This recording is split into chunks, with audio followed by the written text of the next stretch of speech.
Okay, this week we're talking about vertebrate management.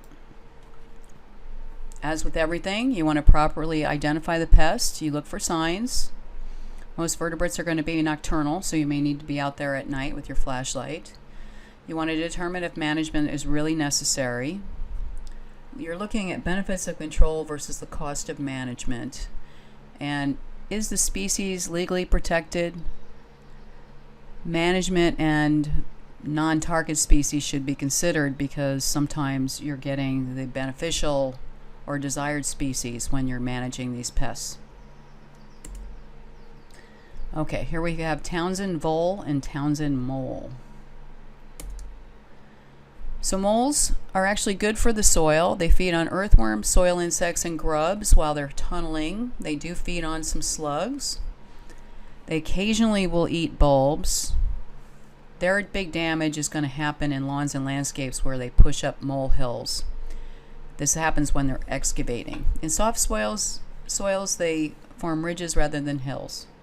The voles are the ones that are the pests in the garden. They feed on vegetables and ornamental plants both above and below ground, and they cut runways through the grass, feeding on vegetation as they move.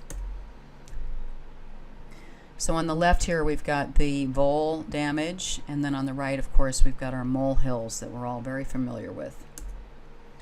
So, is management really necessary? WSU considers this to be the #1 pest in yards. When I worked at Seattle Tilth on the Garden Hotline, I would say it certainly was in the top 10. What I would always say to people is the first thing is your soil is healthy. So if that doesn't win them over, then we go through these steps. You can rake the mounds, you can stomp on them, and then when they push back up, you can kill humanely, whatever that means. You can flush the runs, which will actually kill the babies, and when you tell people that they're going to be killing babies, they're really upset and they think twice about getting rid of moles. Scissor traps are illegal, live trapping is illegal, baits are inconsistent, and smoke bombs sometimes work in heavy soils.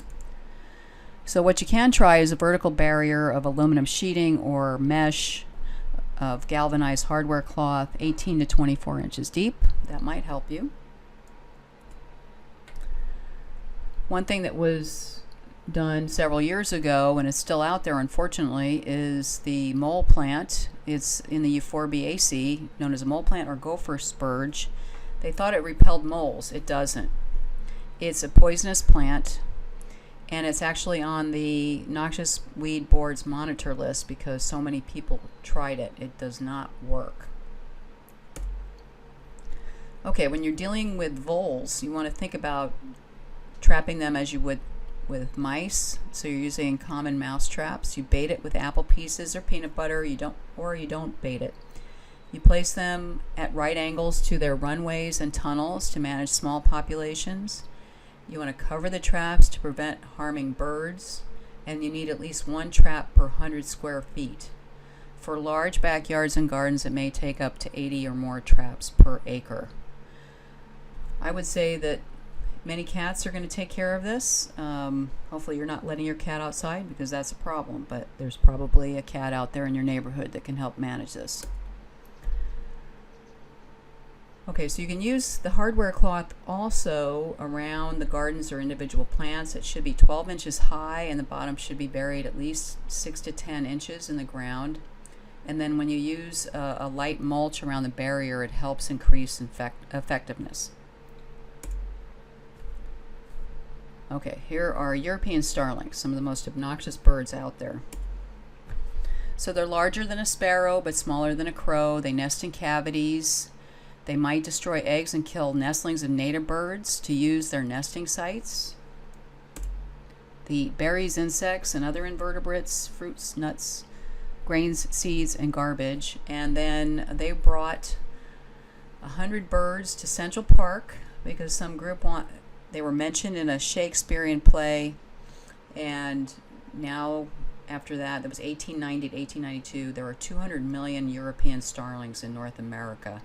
It took, by 1940, they were on the West Coast after being released in Central Park. It is exempt for the Migratory Treaty Act. Their nests, eggs, young, and or adults may be removed or destroyed at any time. You don't need a permit for this. So you can try using Mylar scare tape. You attach it to stakes and stretch it out 18 inches above desired plants. The thing to know about birds and Mylar tape, they are neophobic. This will work for a short while, but they get used to it. So then you have to come up with something else. So this isn't a long-term solution. For strawberries, place between rows 3 to 5 inches above the ground. Balloons can be placed at 3 feet above the shrubs. Of course, you're going to want to probably use netting. That's probably the most effective way to keep them off your plants. Okay, pigeons. Of course, they hang out on rooftops under eaves. So the undersides of rafters can be covered with bird netting to prevent pigeons from gaining access to roosting spots. You can also use some of this wire here. And I used to maintain plants in the First Hill Plaza years ago, and they had a batch of pigeons come in, and then they had babies. It's the nastiest thing ever. You do not want these guys in your garden. Okay, don't trap pigeons and release them elsewhere because they'll easily return or cause problems somewhere else. If you can't, you mainly kill them yourself. Use a falconer or a wildlife rehabilitation center that will accept live pigeons to feed hawks.